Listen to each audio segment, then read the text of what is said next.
अच्छा, तो आज की इस वीडियो में हम लेक्चर नंबर 1 का आखिरी मॉड्यूल देखेंगे, जो कि हमारे पास है properties of addition of complex number. तो जैसे रियल एडिशन की कुछ प्रॉपर्टीज़ होती हैं, इस तरह हमारे पास कम्प्लेक्स एडिशन की भी कुछ प्रॉपर्टीज़ हैं, तो उनको हम इस वीडियो में देखेंगे। तो सबसे पहले ये बता रहा है कि हम x प्लस आयोटा वाई को एक्स वाई की ऑर्डर पेयर में लिख सकते हैं। तो प्रॉपर्टीज इसकी हैं कि ये आपके पास कम्यूटेटिव हैं, ठीक है। अगर आपके पास दो नंबर हैं, एक नंबर है आपके पास Z1 और दूसरा नंबर है आपके पास Z2, तो अगर आप Z1 प्लस Z2 करें या Z2 प्लस Z1 करें तो आपके पास सेम आंसर आना है, ठीक है, बिल्कुल सेम आंसर आना है। ये इसको हम बोलते हैं कम्यूटेटिव लॉ। तो इसका सिंपल सा प्रूव है, करने की ज़रूरत नहीं है। अगर आप करना चाहते हैं तो बस 2-4 लेने आप देख सकते हैं, लेकिन आपने ये चीज़ याद रखनी है कि Z1 प्लस Z2 इक्वल होता है Z2 प्लस Z1 के। तो इसको एग्जांपल नंबर 1 से इसने वेरीफाई किया है।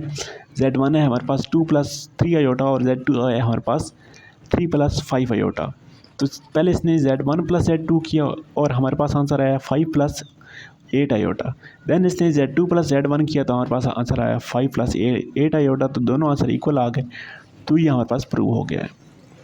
देन ये बात बता रहा है कि आपके पास ये जो एडिशन है कम्प्लेक्स नंबर की एसोसिएटिव ही होती है। एसोसिएटिव कैसे होती है? एसोसिएटिव प्रॉपर्टी ये होती है कि आप दो नंबर को ऐड करें पहले, देन उनमें थर्ड नंबर ऐड करें और ये इक्वल होना चाहिए। आपके पास सेकंड और थर्ड नंबर को आप ऐड करें, देन उनमें फर्स्ट नंबर ऐड करें। यानी कि Z1 प्लस Z2 आप ऐड करें, देन उसके आंसर में आप Z3 ऐड करें, या आप Z2 प्लस Z3 ऐड करें और उनके आंसर में Z1 ऐड करें, तो आपके पास आंसर सेम आना चाहिए। तो ये यहाँ पर रिमार्क्स ये क्या कह रहे जी, हम इसको लिख सकते हैं Z1 plus Z2 plus Z3, हमें पैरेंथेसिस यानी ब्रैकेट्स लगाने की ज़रूरत नहीं है। तो इसको इसने यहाँ भी एक एग्जांपल की मदद से सॉल्व किया है। Z1 है हमारे पास 2 प्लस 3 आयोटा, Z2 है हमारे पास 1 प्लस 2 आयोटा, इस तरह Z3 है हमारे पास 5 प्लस 2 आयोटा। तो इसने इस लॉ को वेरीफाई किया है। तो आप BA के स्टूडेंट हैं तो इन छोटी छोटी एग्जाम्पल इसको करना आपके लिए कोई मुश्किल बात नहीं है। देन थर्ड प्रॉपर्टी आपको ये बता रहा है कि एडिटिव आइडेंटिटी, ठीक है, कि आप कम्प्लेक्स नंबर में क्या चीज़ ऐड करें तो सेम वही कम्प्लेक्स नंबर आता है, ठीक है।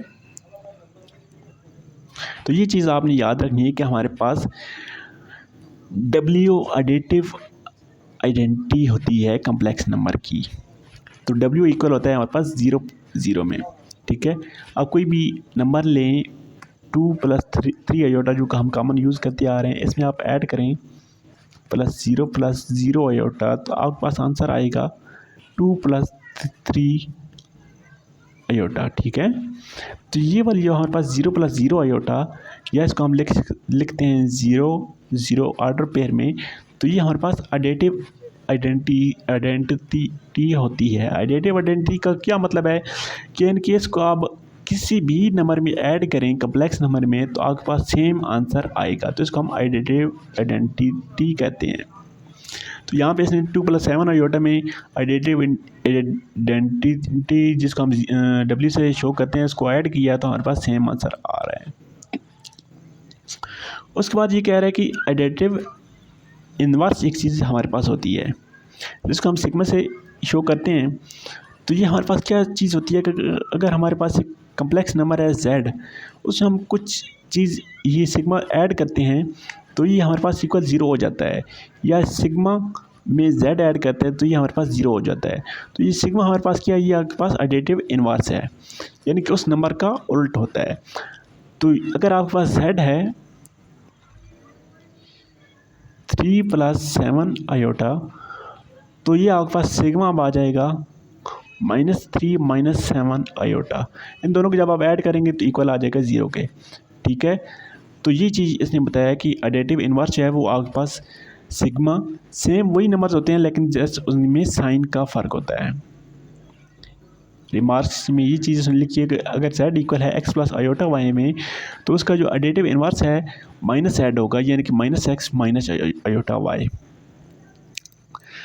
तो एग्जाम्पल नंबर 4 में ये कह रहा है कि अगर आपके पास Z है 2 प्लस 3 आयोटा, तो इसका एडिटिव इन्वर्स फाइंड करें, ठीक है। तो जस्ट आपने इसमें नेगेटिव साइन लगा देना है, यानी कि -2 -3 आयोटा हो जाएगा, तो ये आपके पास एडिटिव इन्वर्स बन जाएगा। तो नीचे इसको इसने प्रूव किया हुआ है, 2 + 3 आयोटा में -2 -3 आयोटा ऐड किया तो आपके पास आंसर 0 आ गया है। तो आपका मॉड्यूल नंबर 4 यहाँ तक ही था और आपका लेक्चर नंबर 1 कंप्लीट हो गया है। आई होप आपको यहाँ तक समझ आई होगी। अगर आई है तो काइंडली चैनल को लाजमी सब्सक्राइब करें, वीडियो को शेयर करें, लाइक करें।